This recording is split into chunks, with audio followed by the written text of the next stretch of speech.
Hi, I am Rahul. You're welcome on my channel UPSC@NCERT।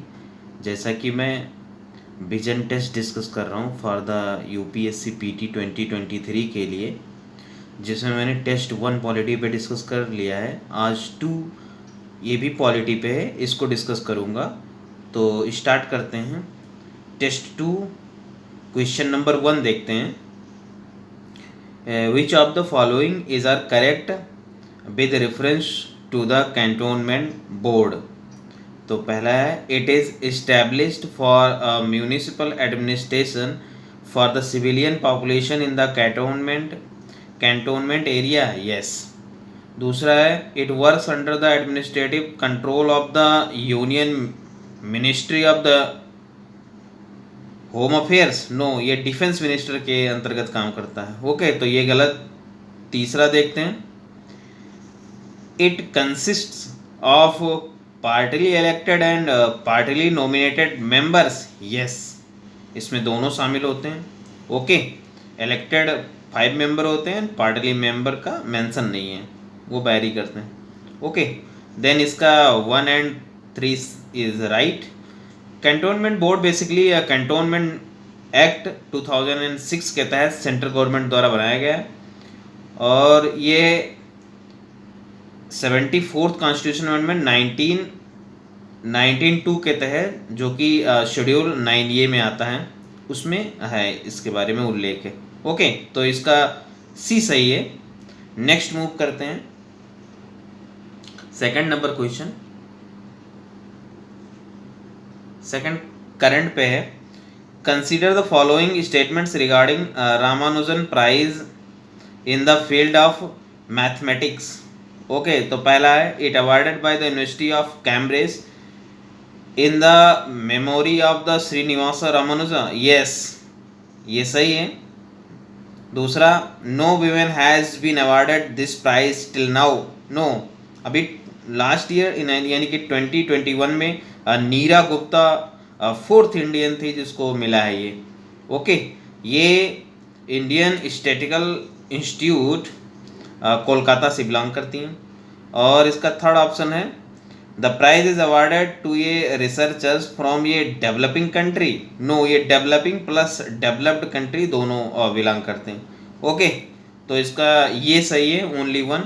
Next move करते हैं, third number question को देखते हैं। थर्ड नंबर है, with reference to stem cells which of the following statement is are correct. तो पहला है, stem cells can not be made in laboratories. Yes, ये लेबोरेटरीज में मेड नहीं किया जाता। ओके, ये नेचुरल है। दूसरा, transplantation of stem cells can cure HIV disease. Yes, ये HIV डिजीज को क्योर करेगा। और थर्ड है, stem cells can be derived from the ममल्स only. नहीं, ममल्स ओनली नहीं है, mammals with the insect, amphibians and plants. Okay, then third is wrong and answer is 1 and 2। Okay, next move करते हैं, question number 4। Question number 4 है, which of the following statements is correct regarding ये state bill. Okay, state bill के बारे में तो पहला देखते हैं, the president has no role to play in the passage of state bill. No, उसका रोल होता है। And second, states bill can be reserve for the president but once reserve the governor has no role to play. Yes, अगर वो president के लिए reserve कर दिया गया तो फिर गवर्नर का कोई रोल नहीं रह जाता, ये कह रहा है, तो ये सही है। ओके, एंड पहला रॉन्ग है। फिर सी देखते हैं, states bill can be reserve for the president but president has to give assent to the bill. No, वो एसेंट नहीं भी दे सकता है। ओके, तो ये भी गलत है, नॉन ऑफ दिस नहीं, बी ऑप्शन सही है, बी इज राइट। और फिफ्थ नंबर है, कंसिडर द फॉलोइंग स्टेटमेंट्स। पहला है, adjournment motion can be introduce in Lok Sabha only. Yes, ये राइट है। एंड दूसरा, no confidence motion can be moved against an individual और the entire council of minister. ये केवल इंटायर काउंसिल ऑफ मिनिस्टर के होगा। ओके, मूव्ड किया जाएगा against council of minister. Third है censor motion can be moved against the entire council of minister only, no ये individual also. Okay, then 2 and 3 is wrong, और पूछा है कौन कौन गलत हैं, तो 2 and 3 गलत हैं, यानी कि आंसर बी सही है। नेक्स्ट मूव करते हैं 6 नंबर क्वेश्चन के लिए। 6 नंबर है who among the following is responsible for the conduct of elections in the parliamentary और द असेंबली कॉन्स्टिट्यूएंसी। तो ये बेसिकली रिटर्निंग ऑफिसर होते हैं। ओके, ये रिस्पॉन्सिबल होते हैं जो कि नॉमिनेट किए जाते हैं इलेक्शन कमीशन ऑफ इंडिया के द्वारा, तो ये याद रखना है, रिटर्निंग ऑफिसर। नेक्स्ट मूव करते हैं 7 नंबर क्वेश्चन। 7 क्या कह रहा है, which of the following statements is correct regarding the salary and allowances of supreme court जज इन इंडिया। ओके, तो पहला है they are determined by president, no, it can be altered by the parliament to the judge disadvantages after his the appointment, no, after appointment उसे disadvantage नहीं किया जा सकता। Okay, तो ये भी गलत। थर्ड है it is charge on the consolidated fund of state, no, center consolidated fund of मतलब यूनियन। ओके, एंड डी है none of the above statements are correct. Okay, यही सही है, क्योंकि पार्लियामेंट्स ही उस पर एक्ट बनाएगा salary and allowances of supreme court, but वो डिसएडवांटेजेस नहीं कर सकता after appointment. Okay, then next move करते हैं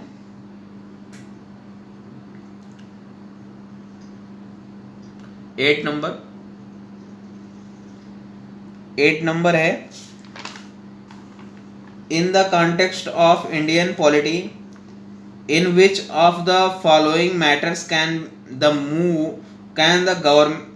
governor act as in discretions। Okay, मतलब उसके गवर्नर के कौन कौन से डिस्क्रिशनरी पावर है। तो पहला है सबमिटिंग ये report to the president under article 356 on the failure of constitutional machinery in the state. Yes, ये सही है। और दूसरा है reserving bills for the considering of the president. Yes, okay, क्योंकि आर्टिकल 200 के तहत। और थर्ड है appointment of chief minister if no single party has secured a majority in the state elections. Yes, इसमें भी गवर्नर को डिस्क्रिशनरी पावर प्राप्त है। Okay, then 1 2 and 3 all is right, then C is the right answer। okay, then next move करते हैं 9 number पर। 9th number देखते हैं। with reference to the district planning committee DPC consider the following statement। तो पहला है the 74th amendment act provides for the establishment of DPC यानी कि district planning committee. Yes, okay. Second है all members of the DPC are nominated by the governor of the state. No, all member appoint नहीं किए जाते हैं, उसमें elected भी होते हैं। 4/5 इलेक्टेड होते हैं एंड 1/5 नॉमिनेटेड होते हैं, तो याद रखना है। और जो ये DPC है ये बेसिकली आर्टिकल 243Z के अंतर्गत आते हैं। ओके, एंड थर्ड ऑप्शन है it has a representation of both rural and the urban population of the district. Yes, then answer is the 1 and 3rd।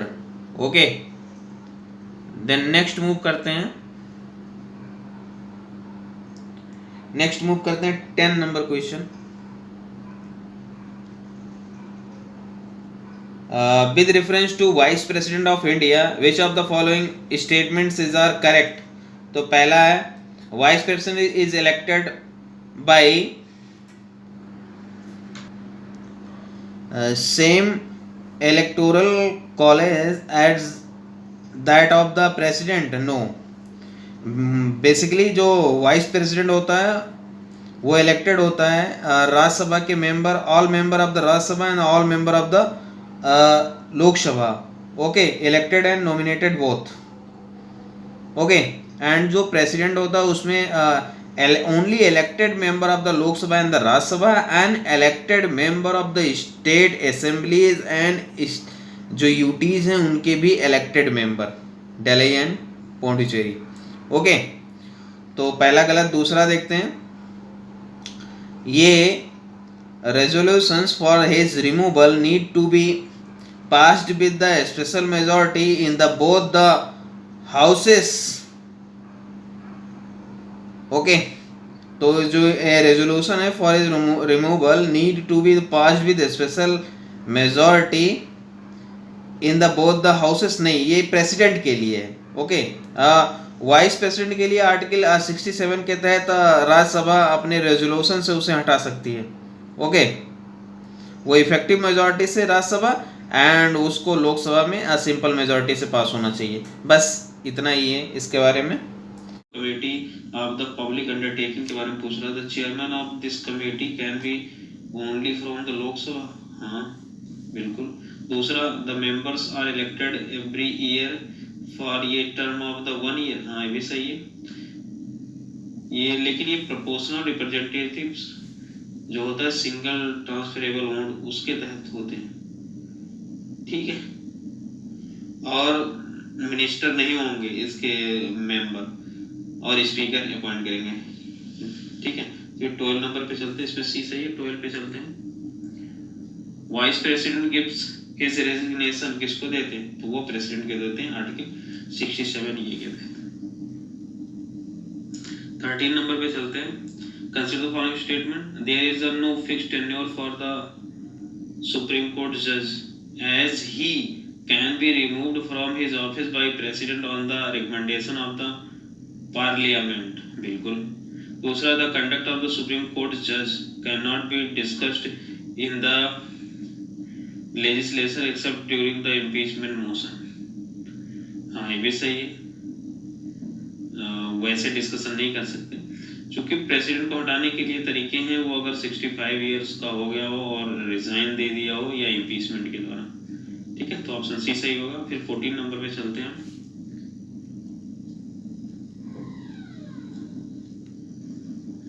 Consider the following statement regarding to legislative council के बारे में पूछा है। The creations of the legislative council of state need a constitutional amendment, नहीं भाई संशोधन की जरूरत नहीं है संविधान में, ठीक है। आर्टिकल 169 के तहत बनाया जाएगा जिसमें स्टेट जो है स्पेशल मेजॉरिटी से बिल पास के पार्लियामेंट के पास भेजेगी, ठीक है। पार्लियामेंट एक्सेप्ट भी कर सकती है, रिजेक्ट भी कर सकती है। दूसरा है, it enjoyed equal powers as the legislative assembly for the ordinary bill, नहीं, इक्वल पावर नहीं होता है इसके पास। ये सजेशन को कैंसिल कर सकता है और उसके सजेशन को रिजेक्ट भी कर सकता है राज्यसभा, और रोक भी सकता है फॉर द 3 मंथ्स, ठीक है। और आपको बता दें कि हम ये कहाँ है, एलसी कहाँ है, लेजिस्लेटिव काउंसिल, ये उत्तर प्रदेश, बिहार, महाराष्ट्र, कर्नाटका, तमिलनाडु, सॉरी तेलंगाना, आंध्र प्रदेश और जम्मू कश्मीर में भी होगा। देन 15 पे चलते हैं। Under which of the following circumstances the members of the state legislative assembly is are disqualified? किस संभावना में वो डिस्क्वालिफाइड हो सकते हैं? तो if he is an undischarge insolvents, बिल्कुल इसमें होंगे। If he is of unsound mind and the stand to the declared by the court, बिल्कुल। If he is the disqualified under the provision of the 10th schedule, ठीक है। 10th schedule यानी कि 52nd constitution amendment 1985 by the Rajiv Gandhi government लाए थे, ठीक है। फिर चलते हैं 16 नंबर पे। With reference to the evaluation of the Panchayati Raj in India, consider the following statement. The Balwant Rai Mehta committee recommended the establishment of ये 2-tier पंचायती राज सिस्टम, नहीं भाई वो 3 टियर के लिए, और ये कमेटी अपॉइंट की गई थी 1957 में, 3 टियर को रिकमेंड किए थे ये, पहला गलत। दूसरा, Rajasthan was the first state in independent India to establish the panchayati raj, बिल्कुल सही है। 2 अक्टूबर 1959 को पीटी नेहरू के द्वारा नागौर डिस्ट्रिक्ट राजस्थान में शुरू किया गया, ठीक है। और थर्ड है, the panchayati Raj institution got the constitution status 1982, नहीं भाई 73 कॉन्स्टिट्यूशन अमेंडमेंट 1992 में। ओके, देन मूव नेक्स्ट 17 में चलते हैं। With reference to the inter state trade and the commerce, consider following statement, the constitution of the India remain the totally silent on the trade and commerce within the Indian territory and the leave it to the parliament to legislate on। नहीं भाई, article 301 में constitutional provision किया गया है और 13 part में, तो इसलिए ये गलत होगा। दूसरा है, the parliament can impose restriction on the freedom of trade and the commerce between the states, बिल्कुल कर सकता हो। और 19 आर्टिकल 19(2) के तहत भी रोक सकते हैं, उस पर एक्ट बनाते हैं। फिर 18 पे चलते हैं हम लोग।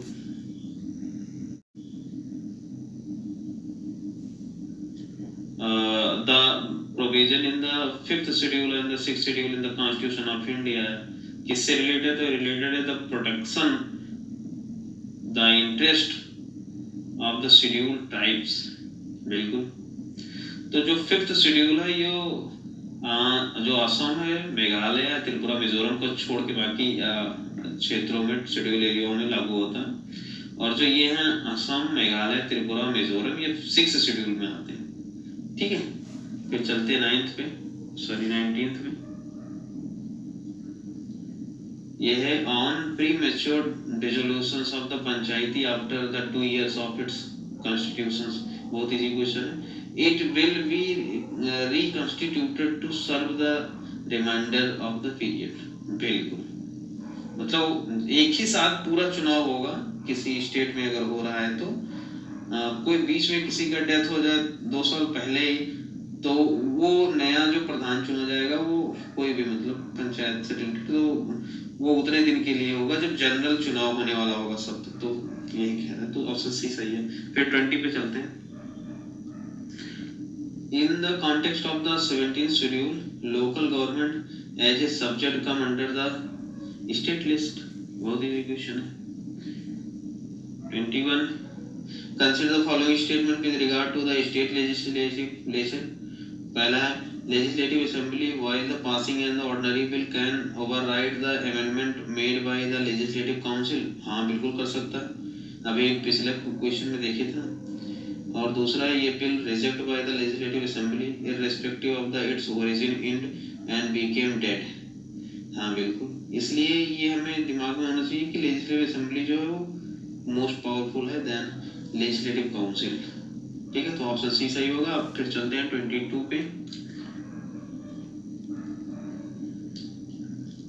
Which of the following committee made recommendation respect to the central state relation? तो सरकारिया कमेटी हम लोग सभी जानते हैं 1983 में आया था, रिकमेंड दिया था अपना, रिकमेंड 1987 में दिया था। एमएम पुंछी कमीशन 2007 में आया है, सबसे लेटेस्ट है, और ये 10 में अपनी रिपोर्ट दिया था। राजमन्नार कमेटी आया था 1969 में। तो ये तीनों ऑप्शंस तीनों सही हैं, तो टी ऑप्शन होगा। 23 चलते हैं। Recently seen in news Nord to stream pipeline run between which of the following? ये रसिया जर्मनी के बीच है, बेसिकली बाल्टिक सी में मूव करना है। मैंने मैप भी बना दिया है, वहाँ पे देख लो, ठीक है। जर्मनी से रसिया से जर्मनी में आ रहा है, ऊपर स्वीडन, फिनलैंड, नॉर्वे है। Okay, then move 24। Which of the following are correct regarding to the impeachment of the president? He can be impeached only on the charge of the violation of the constitution, बिल्कुल। ये article 51(1)(b) के तहत है। और दूसरा है, on the removal of the president, vice president takes charge as the president for the remaining time tenure, नहीं भाई 6 मंथ के अंदर चुनाव होना है, तो ए सही होगा। 25 पे चलते हैं, जो कि आज का लास्ट क्वेश्चन है। With reference to the chief minister consider the following statement. Chief minister के बारे में पूछ रहे हैं। He hold office during the pleasure of the governor as article 163 के तहत। He can be the dismissed by the governor at any time. नहीं भाई, उसको जनता चुनी है उनको, चीफ मिनिस्टर को तो अब जब चाहोगे तब थोड़ी हटा दोगे। तीसरा, he can recommend the dissolution of the legislative assembly to the governor at any time. हाँ, उनको जनता का समर्थन है तो कभी भी सर गिरा सकते हैं, तो सी सही है 1 and 3। With reference to political parties as recognized by the election commission, consider the following statement. First है, election commission recognizes parties as national parties or state parties on the basis of their the poll performance। बिल्कुल सही है। दूसरा देखते हैं, the recognitions granted by the election commission to political parties determines their right to certain privileges in elections। बिल्कुल, जैसे कि उन्हें लैंड मिल जाएगा सस्ते दामों पर इन state for the political parties in the state capital and the national political party in the national capital region. Okay, and इन्हें symbol मिल जाएगा, ब्रॉडकास्टिंग मिल जाएगा। ठीक है, तो दोनों सही है सी। अब देख लेते हैं कि इलेक्शन कमीशन जो है आर्टिकल 324 के तहत एमएलए, एमएलसी एंड एमपी जो Rajya Sabha, Lok Sabha and president, vice president, इन लोगों की चुनाव कराता है। ठीक है, फिर नेक्स्ट मूव करते हैं 27 नंबर क्वेश्चन पे। The prime minister of India is the chairman of the, वो नीति आयोग के चेयरमैन तो होते ही हैं। ठीक है, और इंटर स्टेट काउंसिल के भी चेयरमैन होते हैं। ये इंटर स्टेट काउंसिल एक कॉन्स्टिट्यूशनल बॉडी है आर्टिकल 263 के तहत। ठीक है, और ये नेशनल इंटीग्रेशन काउंसिल भी ये एक्स्ट्रा कॉन्स्टिट्यूशनल बॉडी है, मतलब कि एग्जीक्यूटिव के ऑर्डर से इस्टेब्लिश किया गया है, और नीति आयोग दोनों।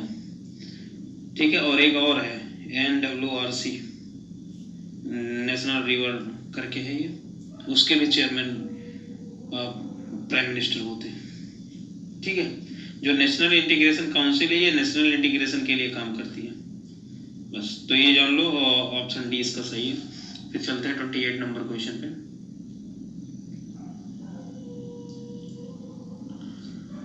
Consider following statement regarding cabinet committee के बारे में है। They are the extra constitutional body. Yes, इनका कॉन्स्टिट्यूशन में कहीं भी उल्लेख नहीं है। दूसरा, all cabinet committee are headed by the prime minister.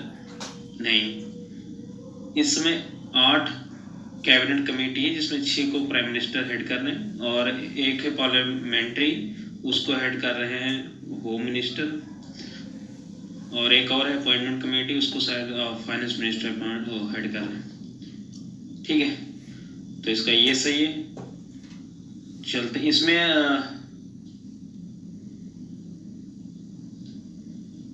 Okay, इसमें 3 से 8 मेंबर्स हो सकते हैं जो कैबिनेट रैंक के होंगे।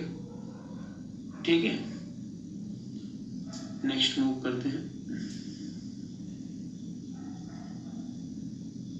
इसमें 28 में बता दो कि जो कैबिनेट मिनिस्टर होते हैं उसके अलावा अदर भी बाहरी लोग भी इसमें सदस्य हो सकते हैं। ठीक है, वैसे कैबिनेट मिनिस्टर ही होते हैं, लेकिन अदर कोई भी हो सकता है मेंबर बनाए जिसको।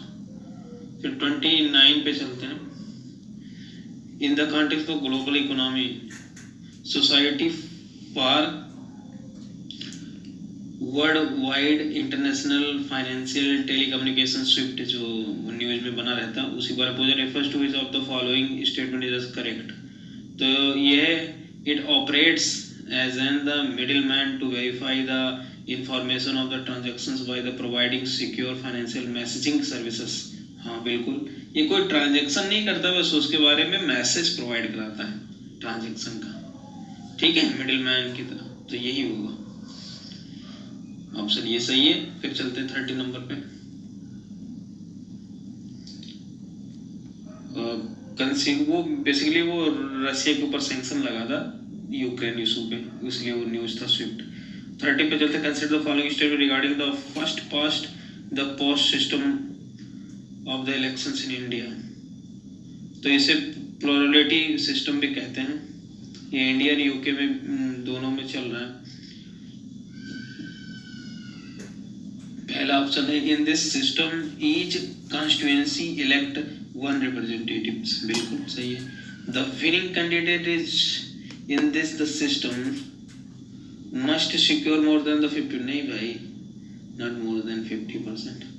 जितना सबसे एक कॉन्स्टिट्यूएंसी में जिस कैंडिडेट को सबसे ज्यादा वोट मिलेंगे वही जीतेगा, चाहे वो 25% ही हो, चाहे 10% ही हो। वही 100 कैंडिडेट खड़े हो, किसी को 10% मिल गए और उसका सबसे ज्यादा है तो उसी को जीत घोषित किया जाएगा, according to first past the post system of elections in India. Then move next 31 number question पे। Consider the following statement about the electoral bond schemes.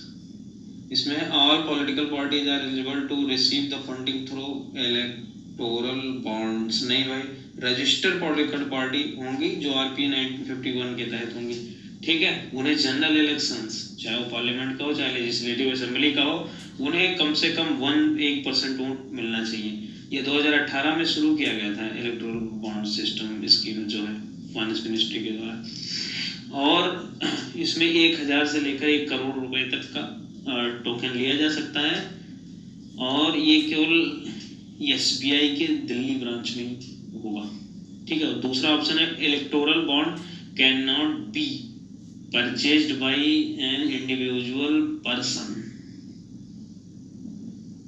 ठीक है। Electoral bonds can not B purchased bye an individual, नहीं भाई, ये corporate के द्वारा, individual के द्वारा, तो गलत होगा, तो ऑप्शन डी सही है, ठीक है। मैंने वहां लिख भी दिया है तो आप फटाफट देख सकते हो वहां से। 32 पे चलते हैं। Consider the following statements, council of minister is the executive branch of the parliament and it collectively governs on the behalf of the parliament, बिल्कुल सही है। आर्टिकल 75(3) यही कहता है।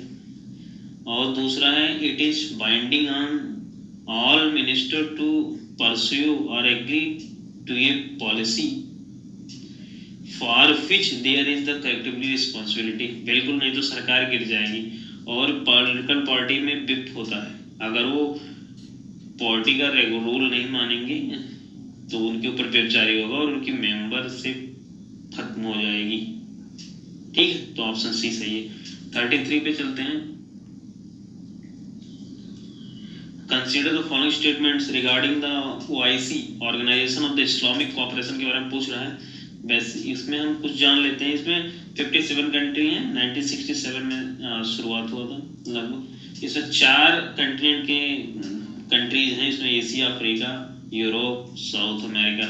यूरोप में तो टर्की है, ठीक है। इंडिया इसका मेंबर नहीं है। इसमें देख, लेकिन 2019 में गेस्ट ऑफ ऑनर के तौर पे फॉरेन मिनिस्टर श्रीमती सुषमा स्वराज जी को इनवाइट किया गया था। फिर पहला ऑप्शन है, it's membership is spread over the 4 continent, yes सही है। Recently India was granted the status of an observer members, नहीं हुई, तो ऑप्शन इसका ये सही है। और फिर चलते 34 पे।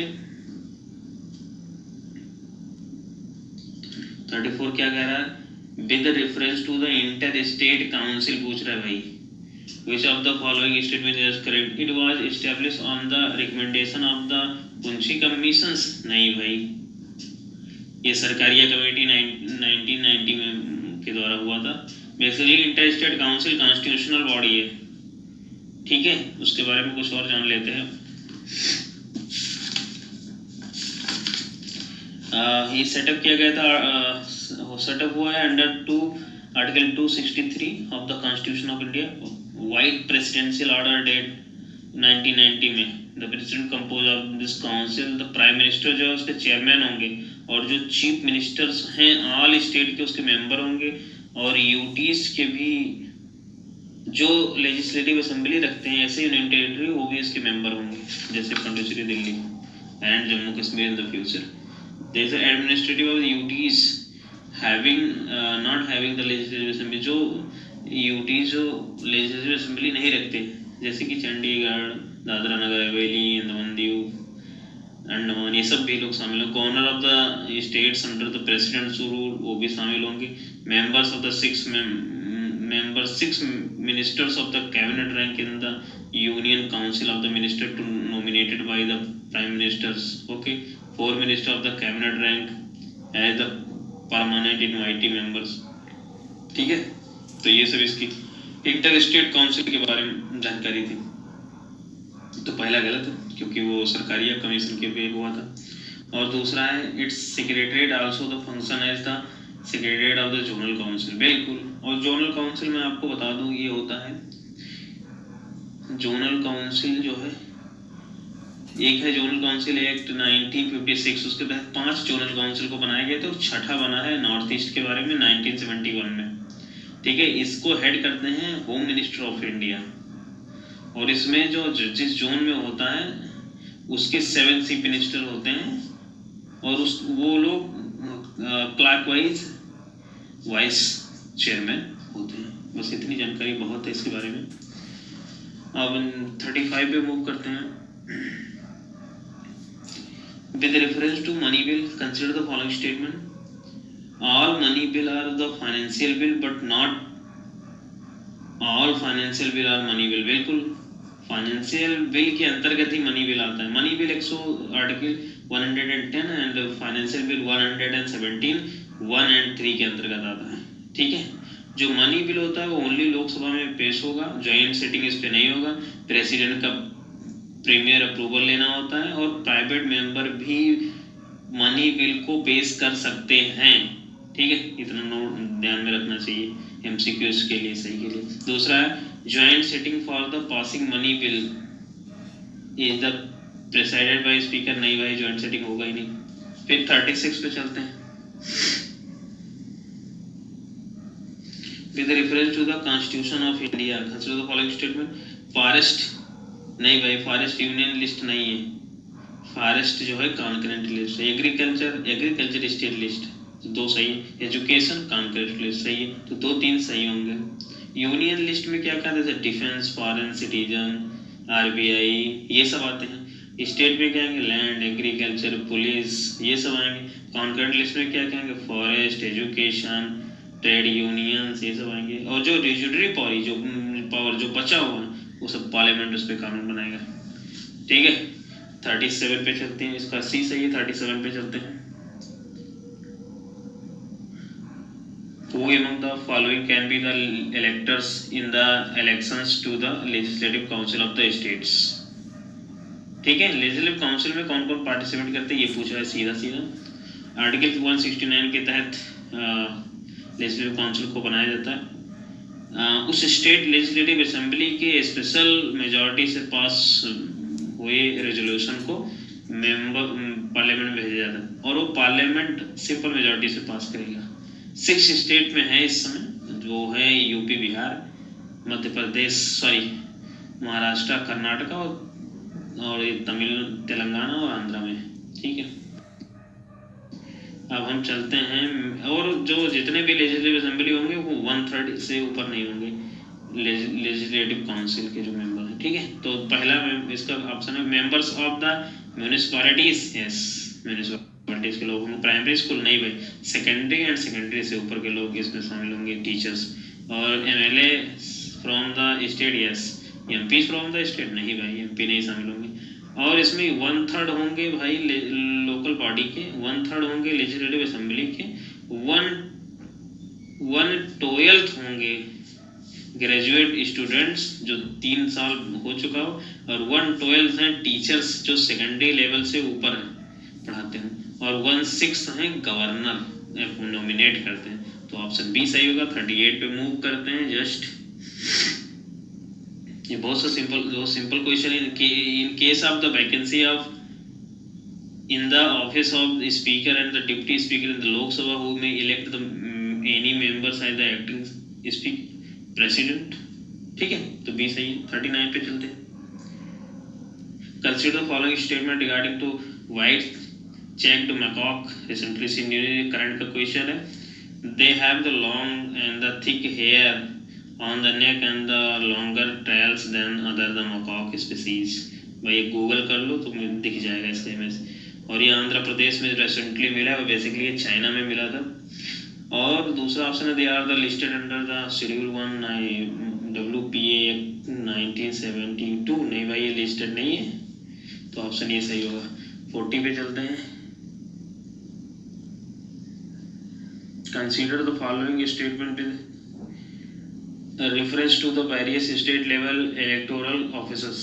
ठीक है, chief electoral officer at the state level is appointed by the governor. नहीं भाई, इलेक्शन कमीशन ऑफ इंडिया के द्वारा नियुक्त हो किया जाएगा इसको, जो कि chief election commission state government से कंसल्ट करके अपॉइंट करेंगे। ठीक है। दूसरा है returning officer at the district level is the nominated by the district magistrate of the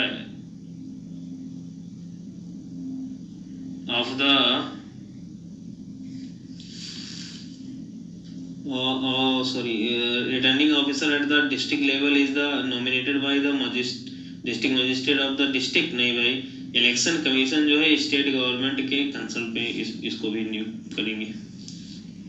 ठीक है, और वहाँ के जो चीफ इलेक्शन कमीशन ऑफिसर होंगे उसके सहयोग से।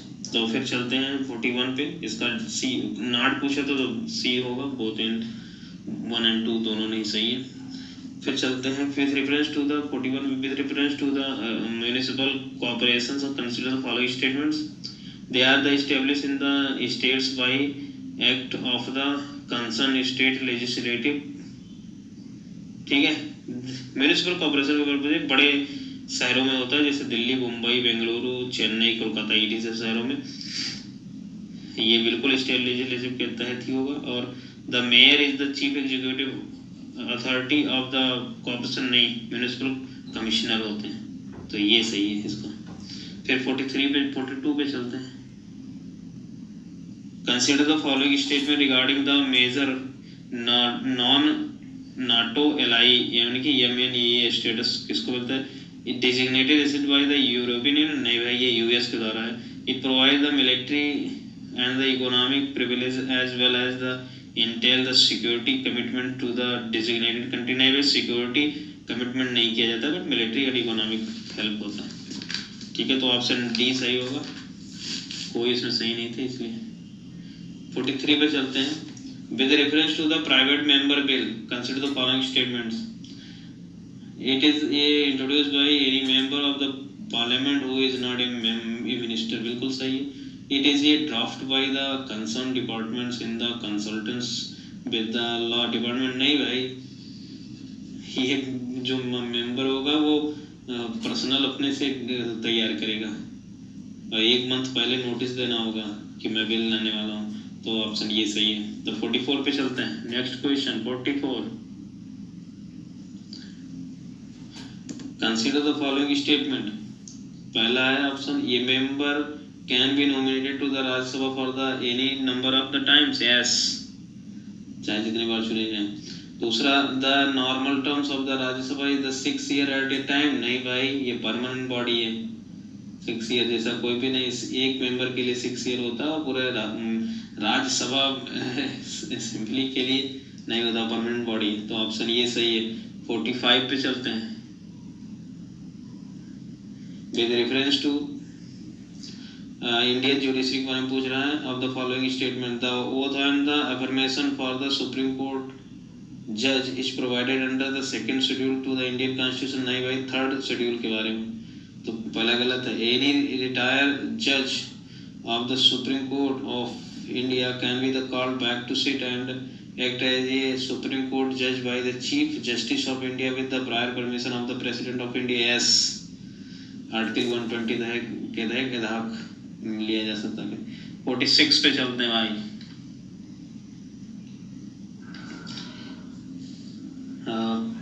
Mr. XYZ want to become a Supreme Court judge. What is the minimum age qualification so that he became the supreme court जज। भाई कोई भी नहीं कि मिनिमम एज होना चाहिए, इतना मैक्सिमम है 65 ईयर्स, लेकिन इसके लिए वो से सिटीजन ऑफ इंडिया होना चाहिए और हाई कोर्ट में वो 5 साल जज रहा हो, ठीक है, और हाई कोर्ट में 10 साल एज ए एडवोकेट कार्य किया हो। चलते हैं 47 नंबर पे, तो इसका डी होगा। 47 पे चलते हैं। एक करंट का एक स्कीम बारे में पूछ रहा है, स्माइल स्कीम। बेसिकली ये smile scheme for the rehabilitation of the marginalised individual like the transgender people, CTC के लिए। दूसरा, it provide the housing facilities and the skill development, yes, PM Daksh के तहत, और गरिमा गृह बनाया जाता है, ठीक है। इट हैज ये provision of the transgender protection sales under the district magistrate के तहत है, डीजीपी के तहत। इस स्माइल स्कीम को देख रहा है, इम्प्लीमेंट कर रहा है ministry of the social justice and the empowerment, ठीक है, तो ऑप्शन ये सही होगा। 48 पे चलते हैं। Consider the following statements regarding PM cares fund for the children scheme. पहला, it has been the last to the ensure the rehabilitation and the gap finding ensuring the education of the children who have lost both the parents to COVID-19, yes, सही है। दूसरा है, it will provide a monthly stipend from the age of the 18 years and a lump sum amount of 10 lakh on the attaining 23 years of age, yes, option C सही है बहुत। फिर चलते हैं 49 नंबर क्वेश्चन पे। In which of the following cases the Supreme Court has the original jurisdiction? भाई जो इसमें 3 ऑप्शन है, इंटर स्टेट वाटर डिस्प्यूट्स इसमें नहीं है, matter refer to the financial commission इसमें भी नहीं, adjustment of the expenses between the centre and the state नहीं भाई। ये सेंटर स्टेट्स रिलेशंस को, डिस्प्यूट को देखता है, सेंटर स्टेट को देखता है, और कई स्टेट्स के बीच जो एक स्टेट का होता है तब भी देखता है, और कई स्टेट के होते हैं तब भी देखता है, सॉरी। तो इसलिए तीनों सही नहीं है। रेड ज्यूरिसडिक्शन इसलिए है ये ओरिजिनल ज्यूरिसडिक्शन क्योंकि कोई भी सिटीजन डायरेक्ट सुप्रीम कोर्ट जा सकता है। लास्ट क्वेश्चन देखते हैं 50 number. Recently seen in news, recently supreme court asked centre and the state to respond to a petition to enforce the fundamental duties of the citizen in the context of the following statement regarding the fundamental duties. At present there are the 14 fundamental duties, no by 11 fundamental duties. After there the incorporation in the constitution, the part the incident the duties has been amended only once, yes, 86 constitution में 2002 के तहत education को किया गया कि 6 से 14 वर्ष तक के बच्चों को पेरेंट का ये ड्यूटीज है कि वो अपने बच्चों को पढ़ाएं, ठीक है। ये जो ड्यूटीज है सोन सिंह कमेटी के तहत आया था 42nd कॉन्स्टिट्यूशन अमेंडमेंट 1927, इसलिए 50 हो गया 50 question. If the president wants to seek legal opinion on ये matter of public importance from the supreme court, then इसमें क्या सही होगा? तो supreme court can assume to itself the power of legislation, नहीं भाई, वो पावर ऑफ लेजिस्लेशन नहीं जाएगा उसके पास। दूसरा है, president has to accept the advice given by the courts, हाँ वो रिजेक्ट भी कर सकता है और एक्सेप्ट भी कर सकता है, तो हैज टू एक्सेप्ट नहीं, वो रिजेक्ट भी कर सकता है, बाइंडिंग नहीं है, तो ये भी गलत है। फिर तीसरा सी देखते हैं, सुप्रीम कोर्ट्स में refuse to tender its opinion, yes, supreme court अपना ओपिनियन देने से मना भी कर सकता है, तो सी सही है। डी देखते हैं, president has to first get the approval of the parliament for the same, नहीं भाई ऐसा कुछ नहीं है। जो ये प्रेसिडेंट जो लीगल ओपिनियन मांगता है वो आर्टिकल 143 के तहत लेता है, कोई भी पब्लिक इंपॉर्टेंस मैटर के लिए सुप्रीम कोर्ट का ओपिनियन ले सकता है, ठीक है, तो ऑप्शन सी सही होगा इसके लिए। फिर चलते हैं 52 पे।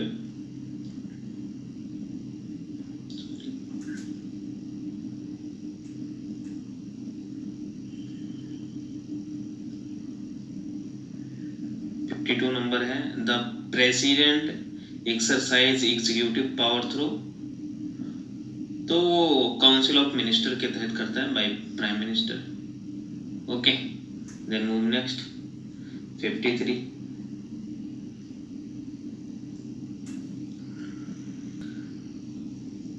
Indian federalism differ from that of the federalism of the United States of America. In this context, consider the differences between the federal or the Supreme Courts of India and the USA. तो पहला है the original jurisdictions of the American Supreme Courts is wider than that of the Indian Supreme Court. ठीक है, ये सही है, बिल्कुल सही है। ओरिजिनल जुरिडिक्शन ऑफ यूएस का जो है वो वाइडर है। दूसरा देखते हैं, the appellate jurisdiction of the both the courts is confined to constitutional cases only. नहीं, केवल यूएस में कॉन्स्टिट्यूशनल केसेस ओनली देखा जाता है, बट कि इंडिया में जबकि constitutional plus civil plus criminal तीनों देखा जाता है। ठीक है, यूएस में इसलिए क्योंकि वहाँ पे जो हाई कोर्ट है स्टेट लेवल के, वो सिविल एंड क्रिमिनल मैटर्स को देख रहे होते हैं, तो सुप्रीम कोर्ट को कम बर्डन रहता है वहाँ पे, लेकिन इंडिया में ओवरऑल मैटर को देख रहा है। तो थर्ड देखते हैं, the Indian supreme court has advisory jurisdiction whereas the American Supreme Court has no advisory jurisdiction। बिल्कुल सही, आप सही है, तो इसका बी सही होगा, 1 and 3 ओनली। फिर 54 पे चलते हैं, which of the following statement is are correct regarding to cabinet के बारे में पूछा है। it is a smaller body than the council of minister, बिल्कुल। दूसरा है, its power and the functions are defined in the constitution। नहीं भाई, डिफाइन नहीं है, तो ऑप्शन 2 गलत होगा। तीसरा, it is an advisory body to the president and its advice is binding on him। yes, ये Indira Gandhi government 42 constitution amendment 1976 के तहत ऐड किया गया था, लेकिन इसमें जब जनता पार्टी सरकार बनी 44 कॉन्स्टिट्यूशन अमेंडमेंट 1978 में, तो जो कुछ जैसे कोई एडवाइस दिया उसको सेंड बैक भी करने का पावर दिया गया था। मतलब थोड़ा इसमें पहले कुछ प्रेसिडेंट की पावर नहीं था, लेकिन इसमें थोड़ा बहुत दिया गया, बस ये ऐसा समझ लो। जो कैबिनेट कमेटी होती है उसमें 15 से 20 मेंबर होते हैं और कैबिनेट मिनिस्टर ओनली होते हैं। और कैबिनेट शब्द कॉन्स्टिट्यूशन में आर्टिकल 352 के अंतर्गत जोड़ा गया था, वो भी 44 कॉन्स्टिट्यूशन अमेंडमेंट के तहत 1978 जनता पार्टी के द्वारा। ठीक है, तो इसका बी ऑप्शन सही होगा। फिर नेक्स्ट मूव करते हैं 55।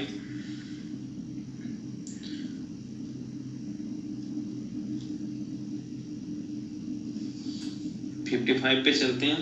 With reference to the office of governor consider the following statement. In case of the bicameral legislation, governor can issue ordinance only when both the houses are not in session। भाई both houses हो या एक ही houses session में हो तो भी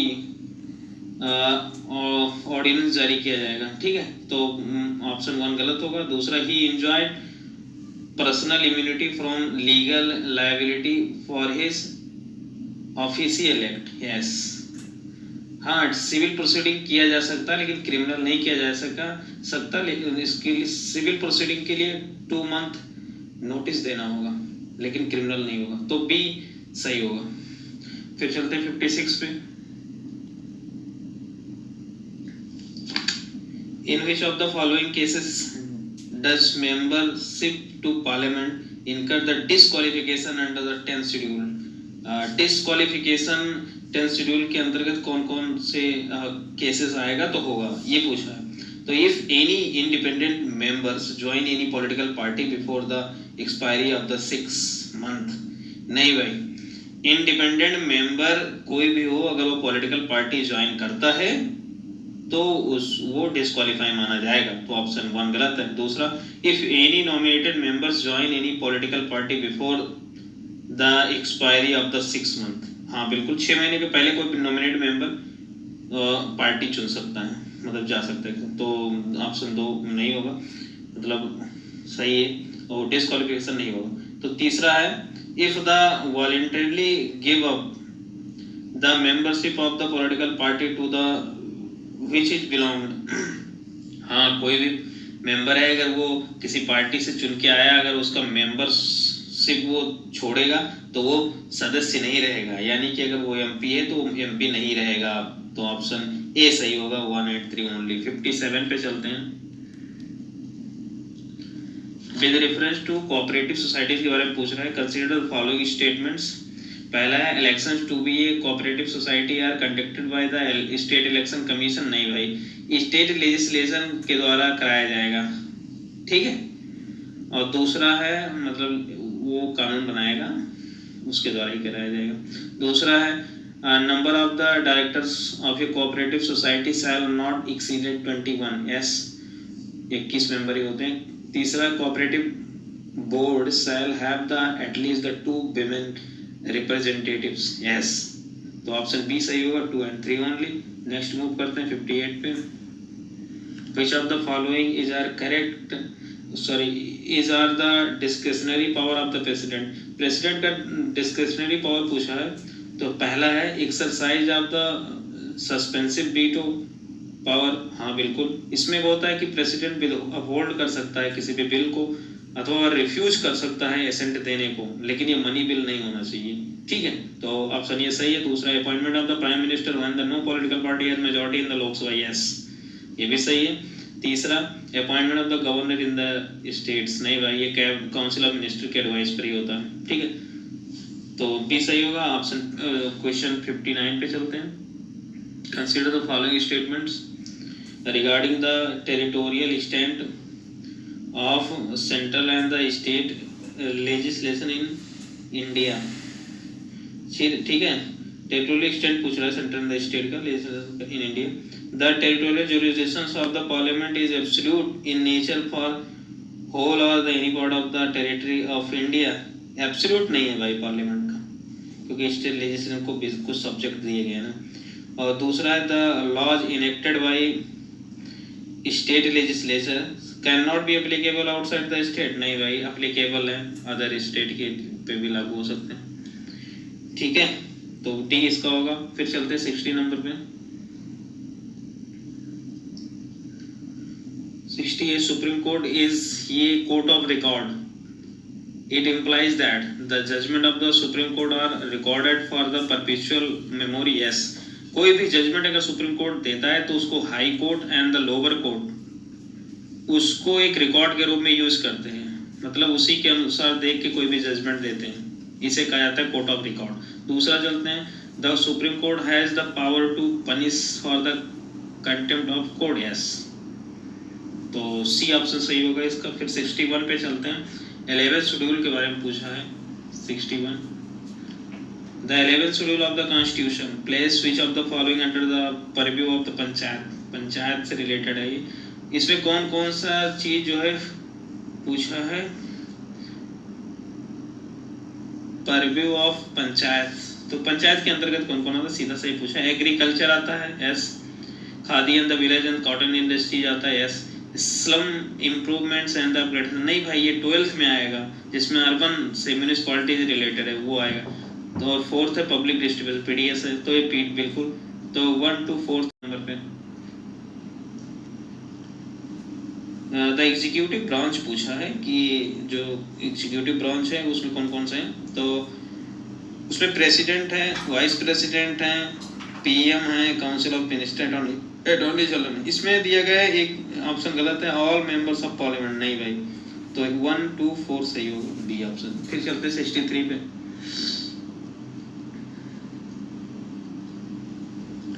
63, which of the following is are correct regarding to department standing committee के बारे में पूछ रहा है। The members of this the committee are elected by proportional representatives. नहीं भाई, वो नॉमिनेट किया जाता है स्पीकर के द्वारा, ठीक है। दूसरा है, it considers the demand for the grant of the concern ministers can suggest cut in the budget. नहीं, इसके लिए सजेशन नहीं कर सकता कि कट ऑफ बजट पर एडवाइस कर सकता है, ठीक है। इसमें 31 मेंबर होते हैं 21 होते हैं लोकसभा से, 10 होते हैं राज्यसभा से। ठीक है, तो डी होगा। और फिर 64 पे चलते हैं। 64 किसी पर्सनालिटी के बारे में पूछ रहा है। सी हेल्प्ड, एक ऐसी महिला है, सुनो उसके बारे में। विमेन इंडिया एसोसिएशन इस्टेब्लिश की थी 1917 में, and the all India women conference 1927 में। C road the Bahar Munir and the poem the broken wing, which of the which is the C indicated to the Mohammad Ali Jinnah. देखो ये इसमें और कुछ ना जानो, मोहम्मद अली जिन्ना जान लो तो फिर सरोजनी नायडू लगा सकते हो, क्योंकि सरोजनी नायडू जो है उनको बहुत मानती थी, मतलब उनके बारे में लिखती रहती थी। ठीक, तो वो सरोजनी नायडू सही होगा आपसे। तो ये सरोजनी नायडू के बारे में जान लेते हैं। ये 1925 में कानपुर जो सेशन था INSC का, कांग्रेस का, उसमें प्रेसिडेंट चुनी गई थी। फर्स्ट इंडियन विमेन थी, बट कोई भी विमेन पहली बार 1917 में कोलकाता के सेशन में एनी बेसेंट चुनी गई थी। ठीक है, तो बी ऑप्शन सही होगा। फिर चलते हैं 65 पे। Consider the following statements regarding to the Sant Gadge Baba. ठीक है, तो इनके बारे में सिवाय सोशल रिफॉर्म फ्रॉम अवध से नहीं थे, महाराष्ट्र से थे। और दूसरा है सी followed the traditional Sant Kabir and the Ravidas. Yes, option B सही होगा। 66 पे चलते हैं। Which of the following is are not compulsory provision under the 73rd Constitutional Amendment Act 1992? Compulsory provision कौन कौन से नहीं है, बस यही पूछ रहा है। तो organisation of the Gram Sabha in the village और the group of the villagers, ये भाई कंपल्सरी है। Constitutions of a state finance commission, ये भी कंपल्सरी है। तीसरा है giving representation to the members of the parliament in the panchayat, ये कंपल्सरी नहीं है, वॉलेंट्री है। पूछा है कौन कंपल्सरी नहीं है, यानी कि कौन वॉलेंट्री है, तो ऑप्शन बी 3 ओनली है। ठीक है, देन नेक्स्ट मूव कर रहे हैं।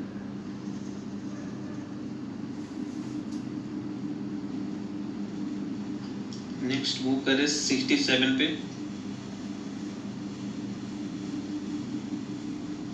Which of the following is a possible reason for the appointing the governor rather than the electing? भाई किसी गवर्नर को अपॉइंट क्यों करते हैं, इलेक्ट क्यों नहीं करते, ऐसा पूछ रहा है। तो to prevent the frictions between the governor the chief minister. Yes, अगर दोनों लोग इलेक्टेड होंगे तो फ्रिक्शन बढ़ जाएगा स्टेट में। दूसरा, to reduce the election expenses involve in the election process. Yes, money ज़्यादा खर्च होगा। It would discourage the separatist tendencies in the states. Yes, अगर वो सेंटर के रिप्रेजेंटेटिव्स नहीं रहेंगे, एजेंट के तौर पे नहीं काम करेंगे, तो नुकसान ये है कि वो सेपरेटिस्ट टेंडेंसी डेवलप हो जाएगी। ठीक है, तो ऑप्शन डी सही है। फिर 68 पे चलते हैं।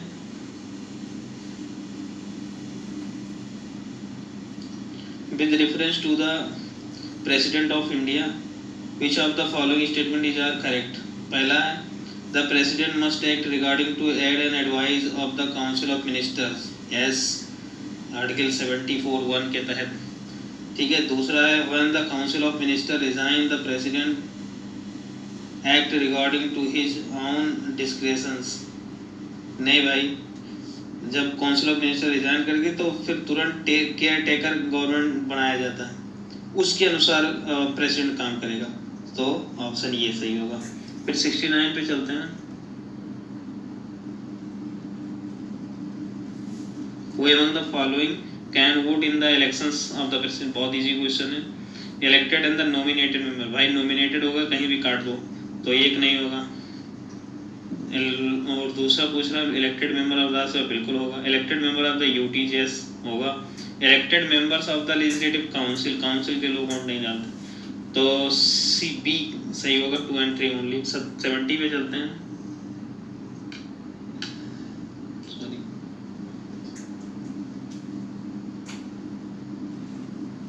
Consider the following statement regarding the parliamentary privilege available to the members. They cannot be arrested during the sessions of the parliament for the both civil and the criminal offences. नहीं भाई, वो civil मामलों में नहीं, criminal में arrest किए जाएंगे। ठीक है, पार्लियामेंट्री प्रिविलेज में। और the presiding officers of the house has the final authority in the deciding matter of the breach of the privilege. Yes, speaker chairman he decide करेंगे, तो ऑप्शन बी सही है। ठीक है, वो केवल सिविल में बन सकते हैं बस, जो मेंबर होते पार्लियामेंट, तो ऑप्शन बी सही है। फिर चलते हैं 71 पे। 71 है the strength of the high court कौन डिसाइड करेगा, तो वो डिसाइड करेगा president of India, B option. 72 पे चलते हैं। रिसेंटली करंट का न्यूज है, करंट का क्वेश्चन है। Recently seen in news eastern bridge 6 is an air force exercise between the India and Oman।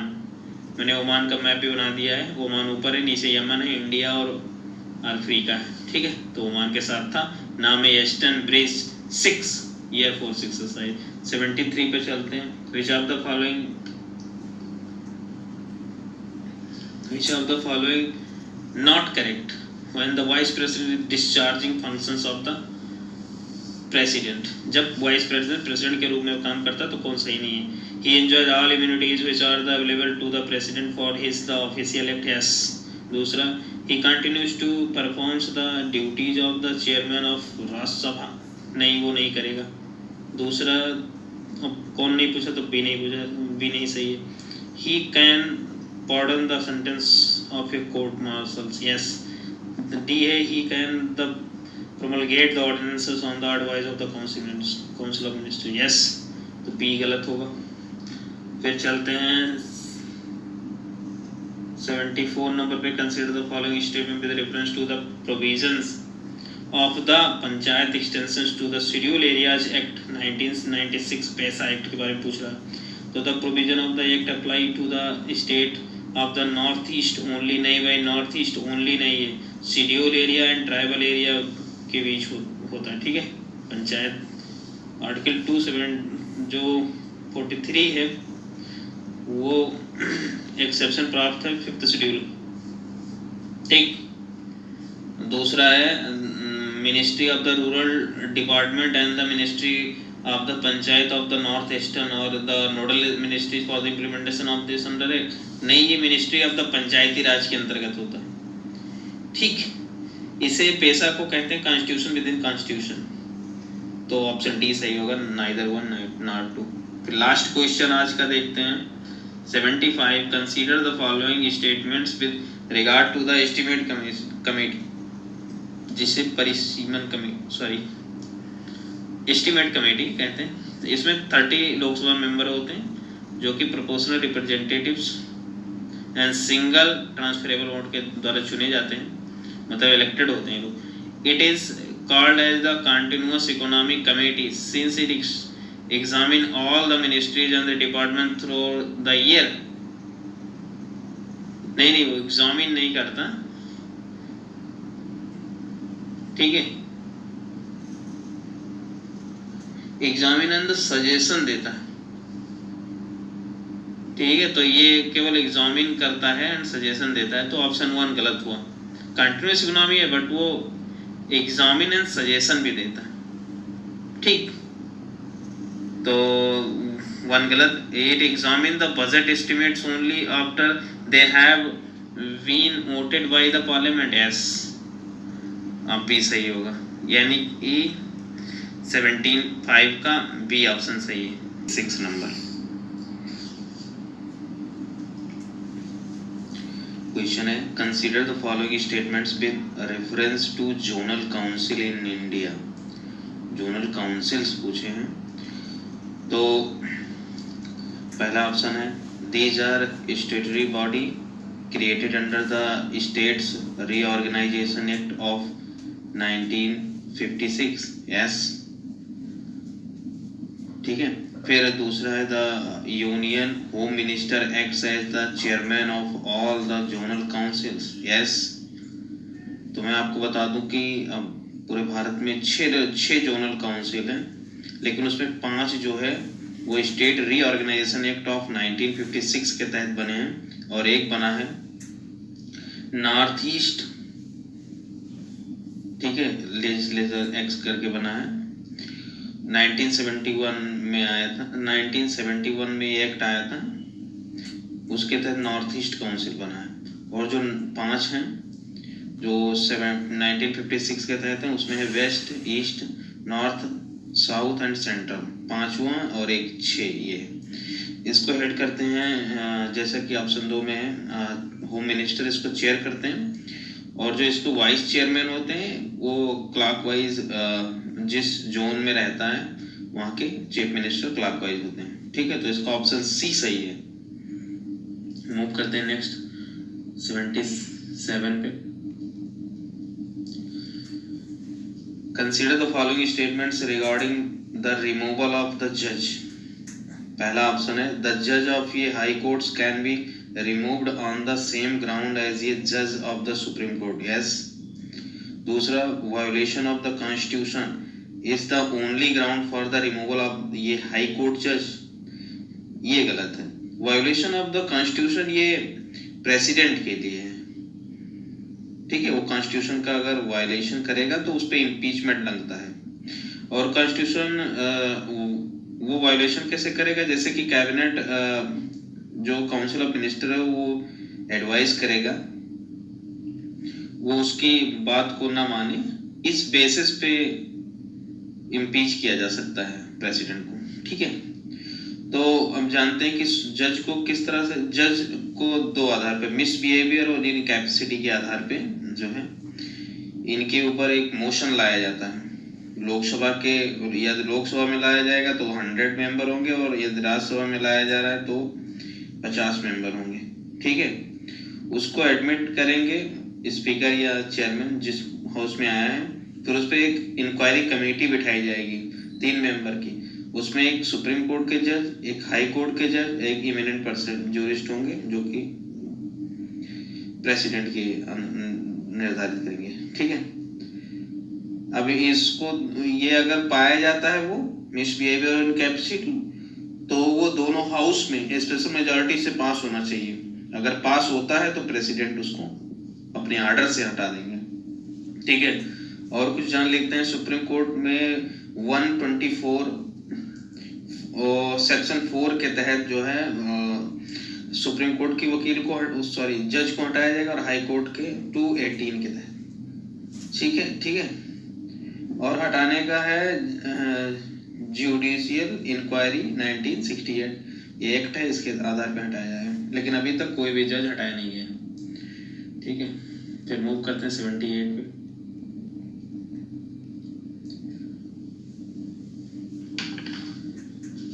Which of the following statements are correct with respect to high courts of union territories? ठीक है, तो पहला option है the high courts of Delhi was the established by the constitution under the article 239 ये नहीं भाई, ये establish किया गया था दिल्ली हाई कोर्ट एक्ट 1966 के तहत, तो ऑप्शन ये गलत हो गया। ठीक है, दूसरा देखते हैं, एस्टेब्लिशिंग ये हाई कोर्ट्स फॉर ये यूनियन टेरिटरी वुड रिक्वायर ये कॉन्स्टिट्यूशनल अमेंडमेंट, नहीं भाई, कॉन्स्टिट्यूशनल अमेंडमेंट की जरूरत नहीं है। आर्टिकल 241 के तहत पार्लियामेंट जो है एस्टेब्लिश कर सकता है, तो ऑप्शन डी सही है इसका, नाइदर 1 नॉट 2। चलते हैं 79 पे। Which of the following is not the purpose of the constituting cabinet committee? ठीक है, to reduce the enormous workload on cabinet, ये तो होगा भाई। दूसरा, to facilitate in depth examination of the policy issue and the effective legislation, ये भी होगा। तीसरा है to give federal character to policy making, नहीं भाई, ये कैबिनेट कमेटी सेंटर की बात कर रहा है, तो उसमें फेडरल जैसा कुछ नहीं है, तो यही सी गलत होगा। सॉरी, टी देखते हैं, to sorts out issue and the formulate proposals for the consideration of the cabinet, yes ये सही, तो इसका जो गलत ऑप्शन पूछा है सी होगा। ठीक है, फिर चलते हैं नेक्स्ट 80 पे। Under the 73rd and 74th constitutional amendment act, no elections to any municipality in panchayat can be questioned except by the election petitions presented to which of the following authority? जो पंचायत और म्युनिसिपैलिटी से related सभी भी कुछ भी काम होगा तो वो स्टेट लेजिस्लेचर डिसाइड करेगा। Any authority is provided by the state legislatures. ठीक है, तो ऑप्शन सी सही होगा। फिर चलते हैं 81 पे।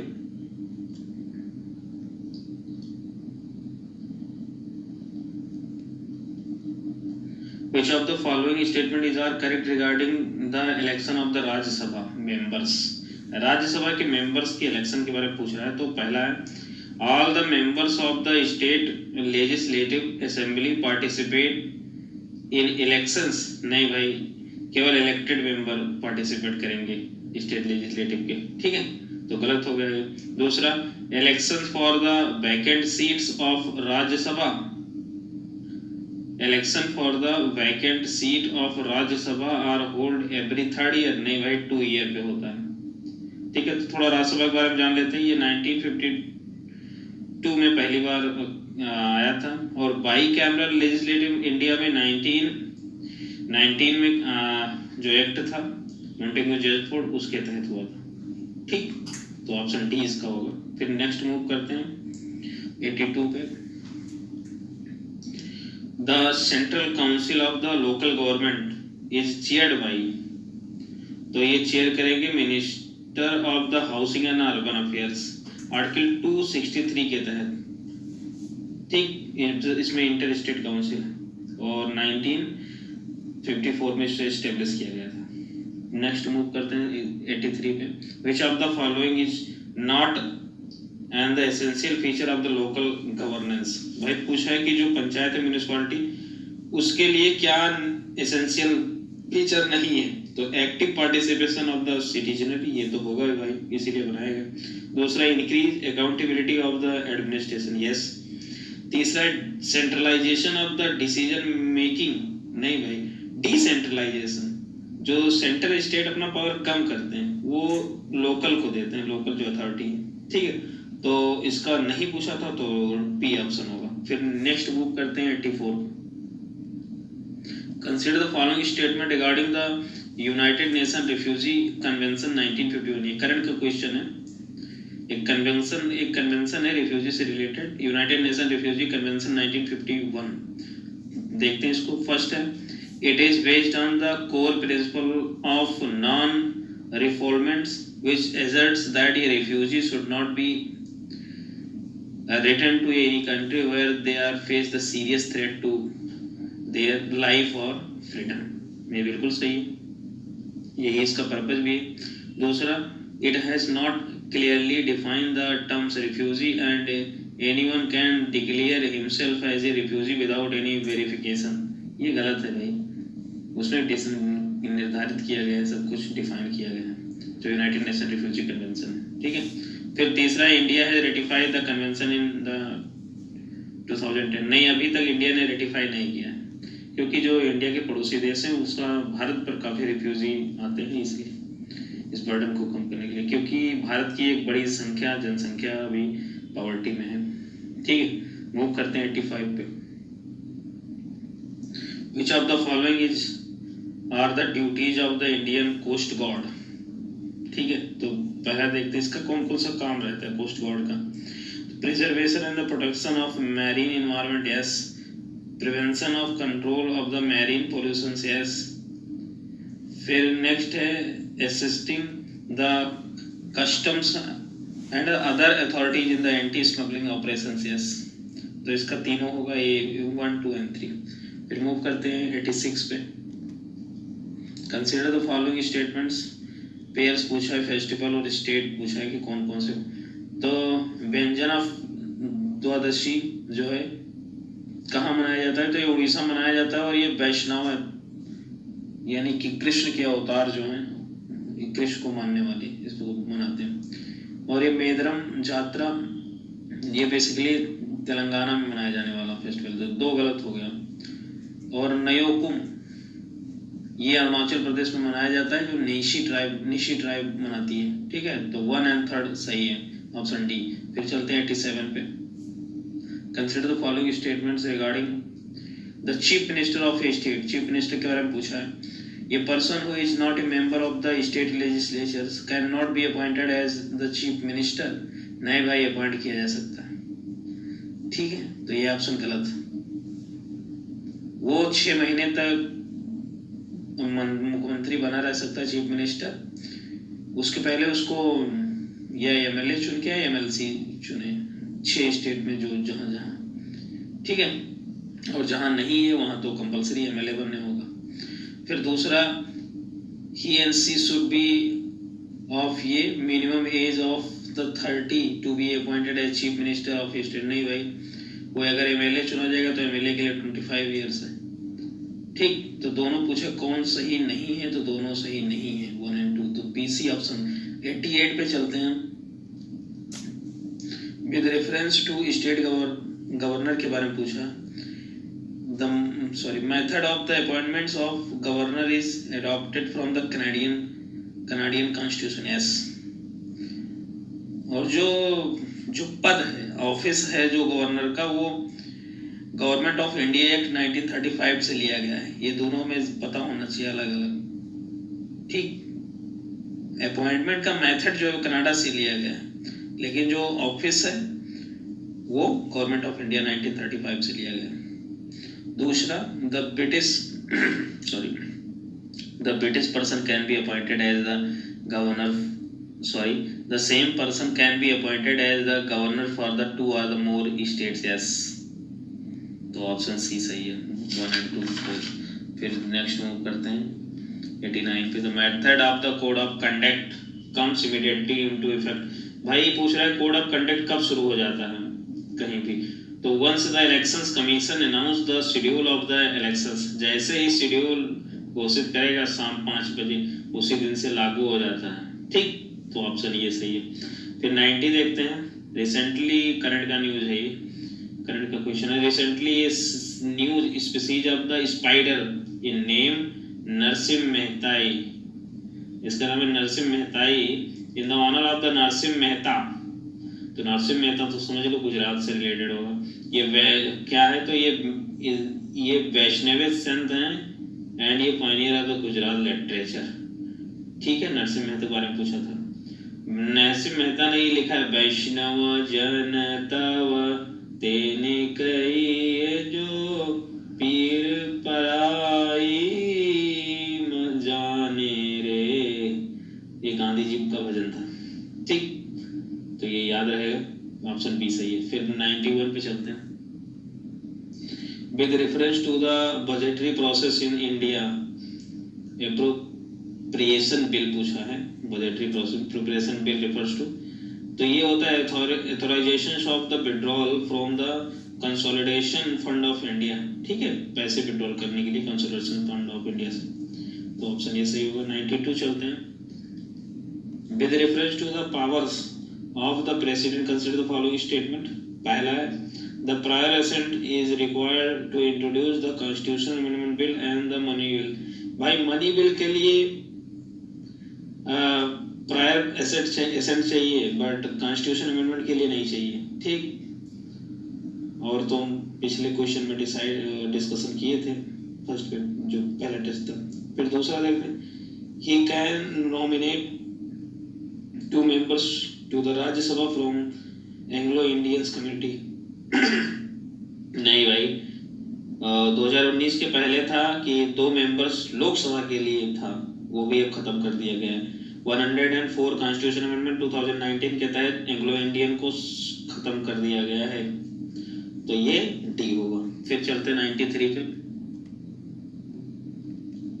Which of the following parliamentary privilege पूछ रहा है, और the mention in the constitution, ठीक है। तो freedom of the speech in parliament, yes. Right of the publication of the parliamentary proceedings, yes. Right to punish for the contempt of house, the नहीं भाई ये सही नहीं है, ठीक है। तो प्रिविलेज जो पार्लियामेंट्री प्रिविलेज है वो 105 के तहत है पार्लियामेंट के लिए, और लेजिस्लेटिव असेंबली के लिए 194 के तहत। इसमें विशेष अधिकार, यही हिंदी होगा, इसका विशेष अधिकार रहता है मेंबर ऑफ द पार्लियामेंट को, ठीक है। फिर चलते हैं नेक्स्ट 94 पे। With respect to inter state council, इसके पहले भी एक क्वेश्चन डिस्कस हो चुका है, इसको प्रेसिडेंट एस्टेब्लिश करते हैं, ये ध्यान में रखना होगा। पहला ऑप्शन है articles 263 contemplates the establishment of the inter-state council to effect the coordination among the states and between center and the states. Yes. दूसरा, the decision and the recommendation of the inter-state council are only advisory in nature. Yes. तो सी होगा 1 and 2 advisory in nature केवल, ठीक है। इसको head PM करते हैं, ये ध्यान रखना होगा। फिर मूव करते हैं नेक्स्ट 95 पे। Which of the following statement is are correct with regard to dissolution in the parliament, ठीक है। तो पहला है during the 0 hour the members are free to raise any questions that they think in importance. हाँ बिल्कुल ये सही है। दूसरा during the question hour ministers are bound to give the oral answer to all types of question। नहीं भाई, वो start question के लिए होता है, ठीक, तारांकित प्रश्न, लेकिन वो अनस्टार्ट के लिए नहीं होता है, उसमें रिटर्न देगा मिनिस्टर्स, ठीक है। ये ध्यान में रखना है। तो इसका ऑप्शन ये सही होगा, ओनली 96 पे चलते हैं। In which of the following states Deocha Pachami coal mines कहाँ पे है? तो ये वेस्ट बंगाल में है, बीरभूम डिस्ट्रिक्ट के आसपास। एशिया का लार्जेस्ट कोल रिजर्व है ये, ठीक है। यहाँ मोस्टली बसाल्टिक रॉक पाया जाता है, ठीक। तो वेस्ट बंगाल से ये। फिर 97 पे चलते हैं। Consider the following statements regarding the council of minister. पहला है the strength of the council of minister can not exceed 10% of the total number of the Lok Sabha. नहीं भाई, 15% है। 91 कॉन्स्टिट्यूशन अमेंडमेंट 2003 के तहत 15% कर दिया गया। दूसरा है council of minister is collectively responsible to the parliament. Parliament नहीं भाई, लोकसभा को है, तो डी होगा इसका, दोनों गलत, ठीक। मूव करते हैं 98 पे। With reference to the additive manufacturing technology, ये भाई करंट अफेयर से है। एडिटिव मैन्युफैक्चरिंग टेक्नोलॉजी को कहते हैं बायो प्रिंटिंग, ठीक। तो India's national strategy to additive manufacturing aim to the achieve 25% of the global market share in the sector. नहीं भाई, इतना तगड़ा कहाँ एम बनाएंगे, 5%। China's market share in the additive manufacturing is the highest in the world. नहीं, US का है 36%, ठीक है। Human tissue and the organs can be made through this the technology. Yes. और जो AMT है इसको MIT डील कर रहा है, ministry of the electronics information technology, ठीक। तो इसका ये होगा ऑप्शन ये 3 ओनली। फिर 99 पे चलते हैं।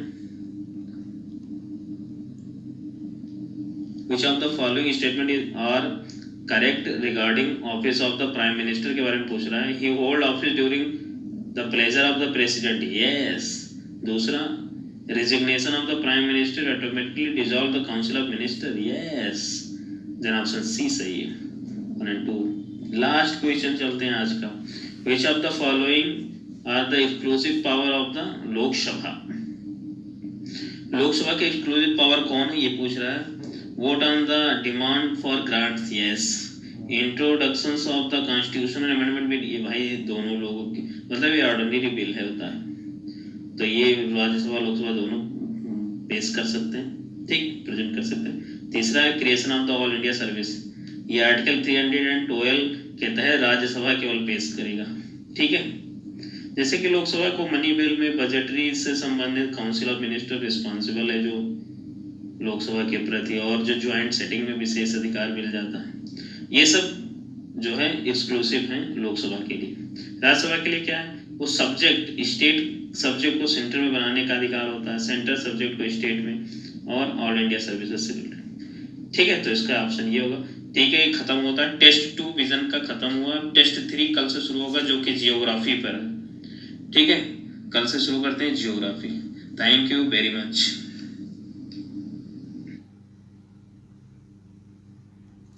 अगर आपको पसंद आया हो मेरा वीडियो तो आप ज़रूर सब्सक्राइब करें, शेयर करें एंड लाइक करें, और अपना फीडबैक कमेंट में दें।